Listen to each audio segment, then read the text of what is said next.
How's it going, guys? It is part 2 of our vlog of age-appropriate questions, and today we're going to be dealing with how to get something super advanced to something really, really simple. So, like I always say, let's get crack-a-lacking straight into it.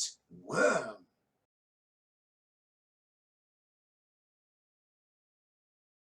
So the very first thing we're going to go through, like we did previously, is our questions. So question number 1, will the Brady or will the student know anything about the topic that we are speaking about? If not, how can I introduce the topic to them? Will the students be interested in the topic, right?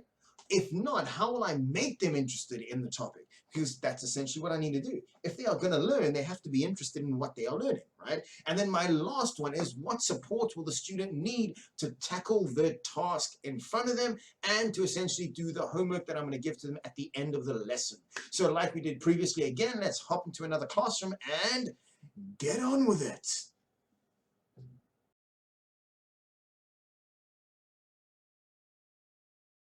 Cool, guys. So, me on the top, questions at the bottom. You guys know the drill, right? So, very first one.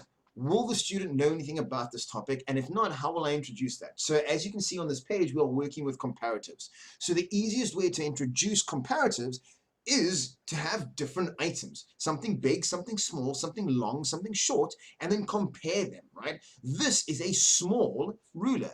This is a big ruler. And then put them next to each other. This ruler is bigger than this one. What else can we find? Can you find something small and then let them bring out a small eraser? Your eraser is small, but draw an ant on the screen. The ant is smaller. Small, smaller. Big, bigger. The grandpa, he is old. I'm old. I'm 30. How old are you?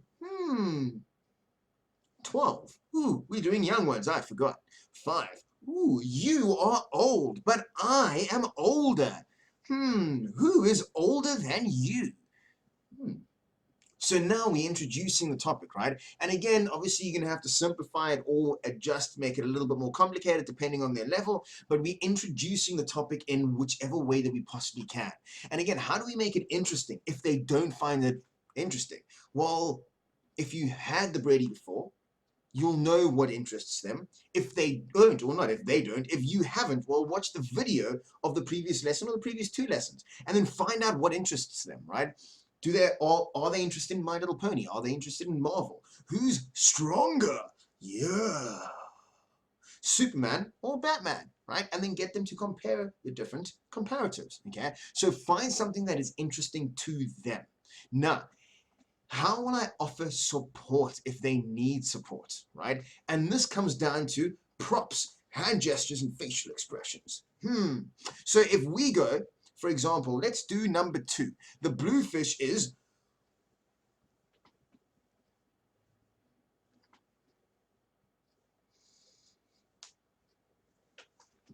or just pick up something that's really big, right? So use your props, use your hand gestures to offer them support, right? Visual aid is amazing, right? It's all about the visual aid.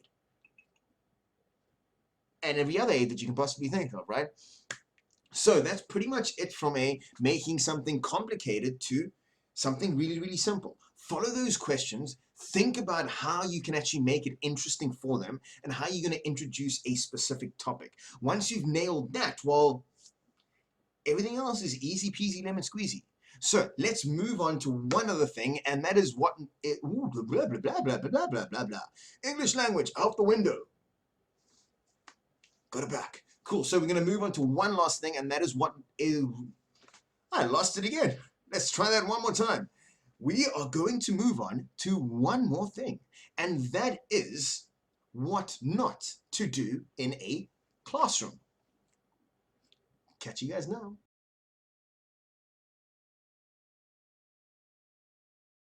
Awesome, guys. So the last part of it is short and sweet, what not to do in a classroom. And I'm just going to go through the major ones that I've experienced that I've kind of have to kick myself, bam, in the backside to get it out of my system, right? And that is, don't go into the classroom sleepy. Why? Because it just looks unprofessional if you kind of just falling asleep through the entire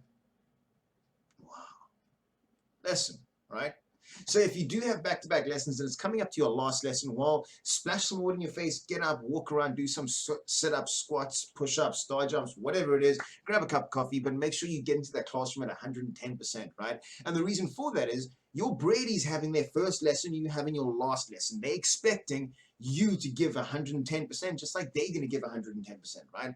Then the other thing is, don't be moody, don't lose your cool, and don't be frustrated, or don't get frustrated, I should say, right? And what I mean by that is, no matter what the Brady's doing on that side, make sure that you've always got a smile on your face, you're happy, and that grinding, agitated moodiness that's creeping over you does not show, and you stay happy and clappy, yeah.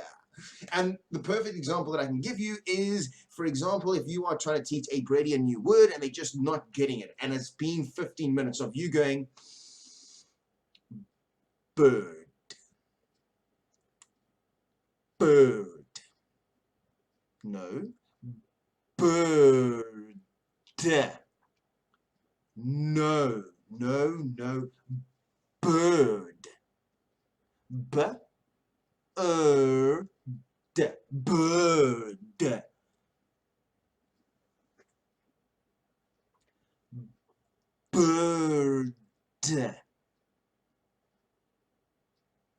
Okay, you're not getting it. Let's just move on, right? It just looks unprofessional. One, you've shattered his hopes and dreams. He's never coming back to you. He's probably never coming back to IQ Bar as a whole. You've just lost a student. IQ Bar's lost a customer or a client, and that is it for your teaching career. So don't let that frustrate you, right? Find a different way. If you feel it creeping up on you behind the ears, all what you're going to do is cool. That was great. Let's move on to something else. We'll come back to that in a second. And then as you start going on to something else, well, come back to that and go for it, okay? The other things that you shouldn't do is don't be late. You should be logging into a classroom 25 past or 5 to. So you've got 5 minutes to play around with, okay? Don't log in later than that. Why? Because it takes a little bit of time and you end up being late, and then there's fines and all kinds of funky stuff that you don't like, right? So just a brief breakdown of the most common ones is don't be sleepy, don't be moody, try not to lose your cool in a classroom. That's a big no, okay? Keep your words to the English language from the dictionary. Don't use anything else, right? And that applies to, well, all the bad words and all the slang from your country, okay? Every country has a different word for something, right? So for example, yeah, that is lekker.